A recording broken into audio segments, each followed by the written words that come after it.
بسم الله والصلاة والسلام على رسول الله. السلام عليكم ورحمة الله تعالى وبركاته.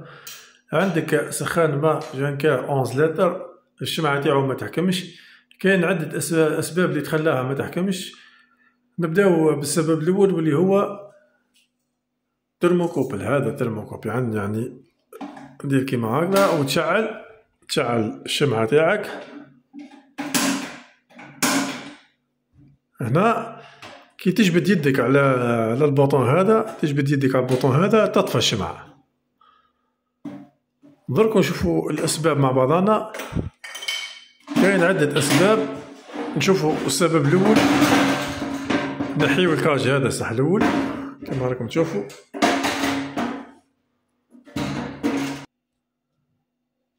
السبب الأول قلنا خمتي هو هذا الترموكوبل. هذا سموه ترموكوبل. الفيشة هذه أو يجي هنا ويروح يخش لهنا. هنا لاطيات هذه هسا نشعل الفلاش. هذه هي لاطيات. هذه خيتي هذا السيلان تشوفوا فيه هذا.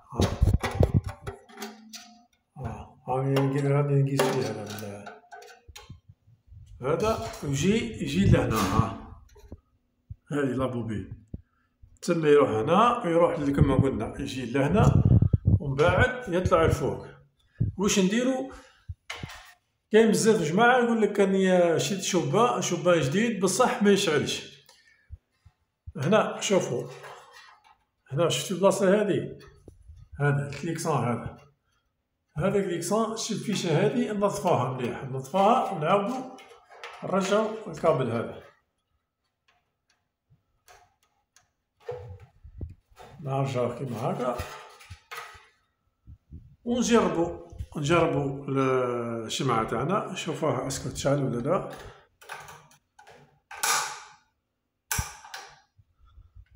شوفوا نستناو شوية ومن بعد نسيبوها. هنا راه طفات خوتي، هنا ما كانش. الطريقة الثانية خوتي واللي هي هذه، نحيو هذا وخيط هذا ونبرونشيوهم في بعضها. هذا وهذا نبرونشيوهم في بعضهم ونجربوا نبرونشيوهم، يعني نحطوهم كيما هاك، نربطوهم بالطريقة هذه. نجيبو سلك ولا نبرونشيوهم هما، ولا المهم بأي طريقة. نجيبو سلك كيما هذا السلك هذا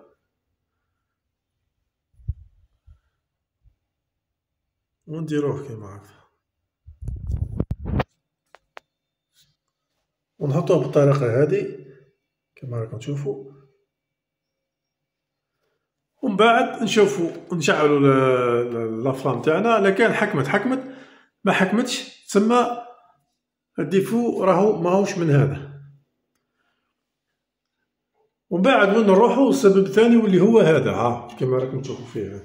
هذا السيلان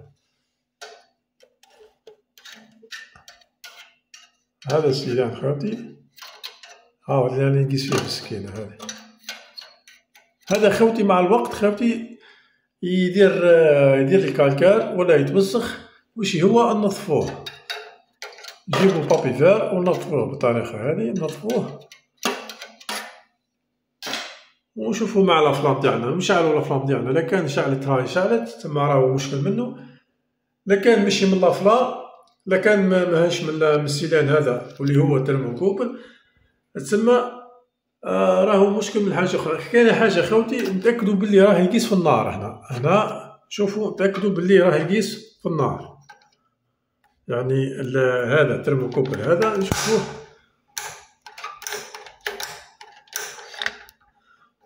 والسبب الثاني خوتي، الثالث خوتي، واللي هو هذا التيب هذا راهو هنا مع الباقة هذه. تسمى كي تبوش الباقة هذه خوتي مسؤولة على، يعني هي اللي تجيب الغاز من الشبان، من الميكانيزم تاع الشبان، وتفوت هنا، تفوت هذا الأنبوب هذا يوصل الغاز هنا. كي تضرب البريكة يخرج الغاز، وبالتالي راح يدير الشعلة تاعنا، الشعلة تاع النار.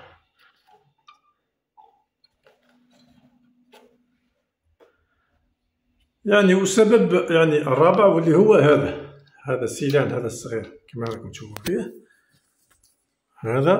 هذا ثاني خاوتي كيعود ما شمتوشي في القصديره هنا، راح كي تضرب نتا بالبريكه، تضرب البريكه كيما هاك يعود ما يوصلش للنار لهنا، تعود الماس يضرب في الحديد هنا، يعود ما يضربش في البريكه لهنا، ما يضربش هنا في البلاصه هذه. ها شتو هذه البريكه هذه، هاي بلاصه البريكه وين تجي هنا. تما هنا كي يعود السيلان هذا ما يضربش ما يكونش قايس في الحديده هذه، راح يولي الماس يضرب في الشوفان كامل، تما يعود ما يضربش اللحم. كاين السبب الخامس خاوتي واللي هي لابوبين هذه. كاين لابوبين هذه خاوتي يعني ماهيش ديما تفسد بصح، قادرة تفسد يعني. هذه نادرا من تفسد لابوبين هذه. كيفاه نفيريفيوها؟ نجيبو كلي ولا مفتاح ديس ونفتحوها ونشوفوها لكان تقيس. تسمى كيفاه نجربوها خاوتي بربي ان شاء الله درك ندير لكم فيديو كيفاه نجربو الترموكوب وحده يعني يمشي ولا لا، يعني بربي ان شاء الله راح نعطيكم خطوه بخطوه ومرحله بمرحله كيفاه يعني نجربو الترموكوب. يعني نحلو هذه ونجيو هنا للسيلان هذا ونجيبو بريكه. نعطيكم نظره عامه برك، ومن بعد بربي ان شاء الله في الفيديوهات الجايه بربي ان شاء الله راح نشرحوه، نديرو فيديو يشرح كيفاه الترموكوب الاسكو يمشي ولا لا. يعني قلنا نجيبو لاطيت هذه ونديرو لها بالبريكه ونشوفو هنا كي تحل. هنا كاين واحد لاطيت كي يشغل إلا كان مشات راحت وجات، يعني راهو الترموكوب تاعنا بيه. لكان ما صرا والو، اعرف لي الترموكوب راهو ضايع لازم تبدلو. راح نعاودو الاسباب يعني ليه. قلنا اول حاجه نفيريفيو هذا الترموكوب هنا، نفيريفيو اذا كان فيه خماج ولا لا، نعاودو نرجعو ليه فيش شعلت ما شعلتش، تسمى نروح الخطوه الثانيه واللي هو هذا لاطيت هذه ننظفوها. ثاني كيف هنا ننظفو الانبوب هذا بالباك. رابعا عندنا هذا لابوبين تاني كيف. هذا هو الفيديو تاع نهار اليوم خاوتي، ان شاء الله نكون اعجبكم. السلام عليكم.